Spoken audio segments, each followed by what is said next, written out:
कल नहीं, बस यही पल।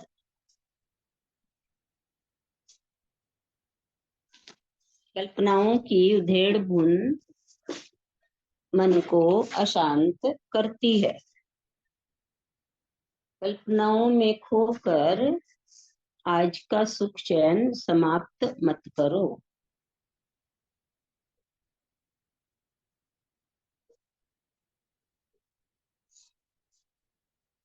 हम आज के लिए हम आज के लिए केवल 10% सोचते हैं और कल के लिए 90% सोचते हैं। कितनी अच्छी बात है। आज के लिए केवल 10% सोचते हैं, कल के लिए 90%। जो आज है व्यक्ति उसके बारे में कम चिंतन करता है, और जो भविष्य है जिसका आज कुछ पता ही नहीं, उसके लिए अपना वर्तमान गंवाता रहता है। कल की जिंदगी मिलेगी तो कल की व्यवस्था भी मिलेगी। ना आवाज आ रही है ना? आवाज आ रही है? आ रही आ रही आ है, रही है आ माँ, रही है, आ रही है आ माँ। रही है। अच्छा। कल की जिंदगी मिलेगी तो कल की व्यवस्था भी मिलेगी। हम आज में जिए, ना कि भविष्य की योजनाओं में। व्यक्ति को चिंता रहती है कि 6 पीढ़ियां तो आराम से रह सकेंगी, पर 7वीं पीढ़ी का क्या होगा? तुम अपनी सोचो। जो कल होगा उसकी बच्चे खुद व्यवस्थाएं करेंगे।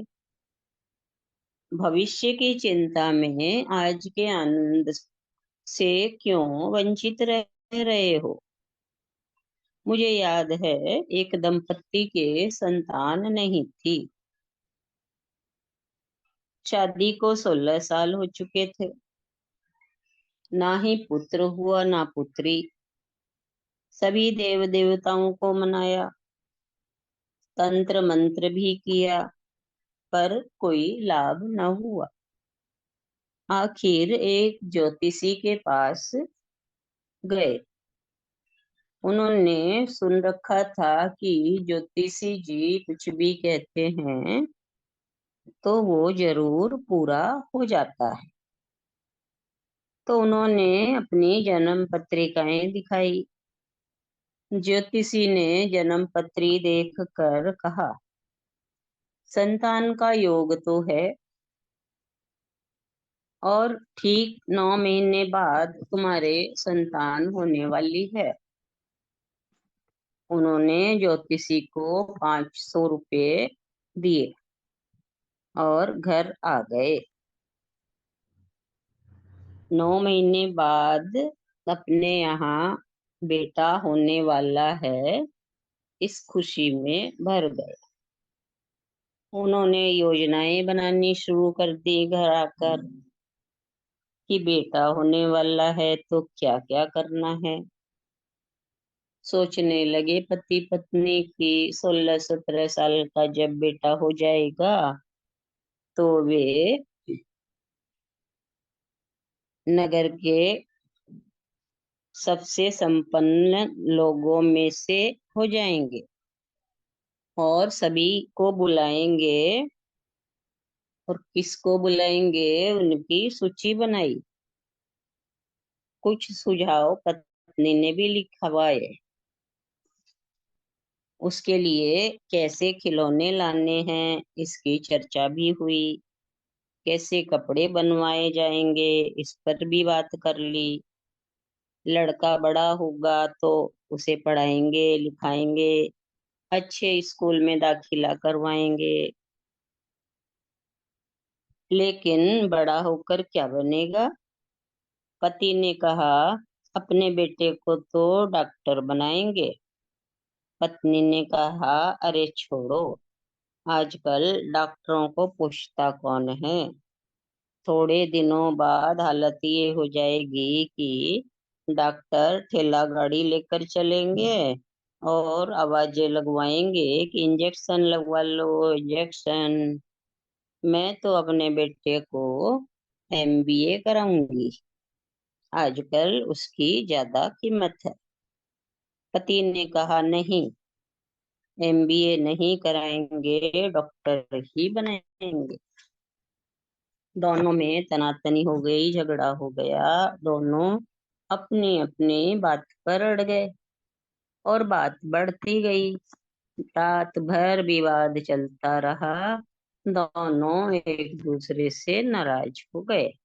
पति ने कहा, तू मेरी बात क्यों नहीं मानती? पत्नी ने कहा, जब बात नहीं मानते तो साथ रहने का क्या मतलब? पत्नी मायके चली गई। बात बढ़ती जा रही थी। मामला तलाक तक जा पहुंचा। दोनों न्यायालय तक पहुंच गए, अपनी अपनी बात पर अड़े हुए। पत्नी ने कहा, अब भी मान जाओ, बेटे को एमबीए बना दो। पति ने कहा, नहीं, मर जाऊंगा पर बेटे को डॉक्टर ही बनाऊंगा। दोनों ही जिद्दी प्रकृति के थे। न्यायालय में न्यायाधीश ने सुना और कहा, आप दोनों ही भले नजर आते हो, फिर तलाक क्यों ले रहे हो? कारण बताओ, तो मैं कोई समाधान कर लूं। पति ने कहा, मेरी पत्नी चाहती है कि अपने बेटे को एमबीए कराएं और मैं डॉक्टर बनाना चाहता हूँ। तो न्यायाधीश ने कहा, इसमें लड़ने झगड़ने की, तलाक लेने की क्या बात है? इसका समाधान मैं करता हूँ। तुम्हारा लड़का कहाँ है? उसे बुलाओ, उसी से पूछ लेते हैं वो क्या बनना चाहता है। पति पत्नी एक दूसरे का मुंह देखने लगे कि लड़का कहाँ है। न्यायाधीश ने पूछा, क्या बात है, लड़का कहीं बाहर गया है क्या? जवाब मिला, बाहर नहीं गया है लड़का। लड़का तो अभी जन्म पत्री में है। व्यर्थ की कल्पनाएं। याद रखो, जो कल देता है वह कल की व्यवस्थाएं भी देता है। बच्चे का जन्म बाद में होता है। माँ का आंचल दूध से पहले भर जाता है। ये है प्रकृति की व्यवस्था। यह प्राणी मात्र के लिए प्रकृति की व्यवस्था है कि जो चोंच देता है वह है चुगे की व्यवस्था भी जरूर करता है। इतना ही है आज का लेसन। बहुत ही मजे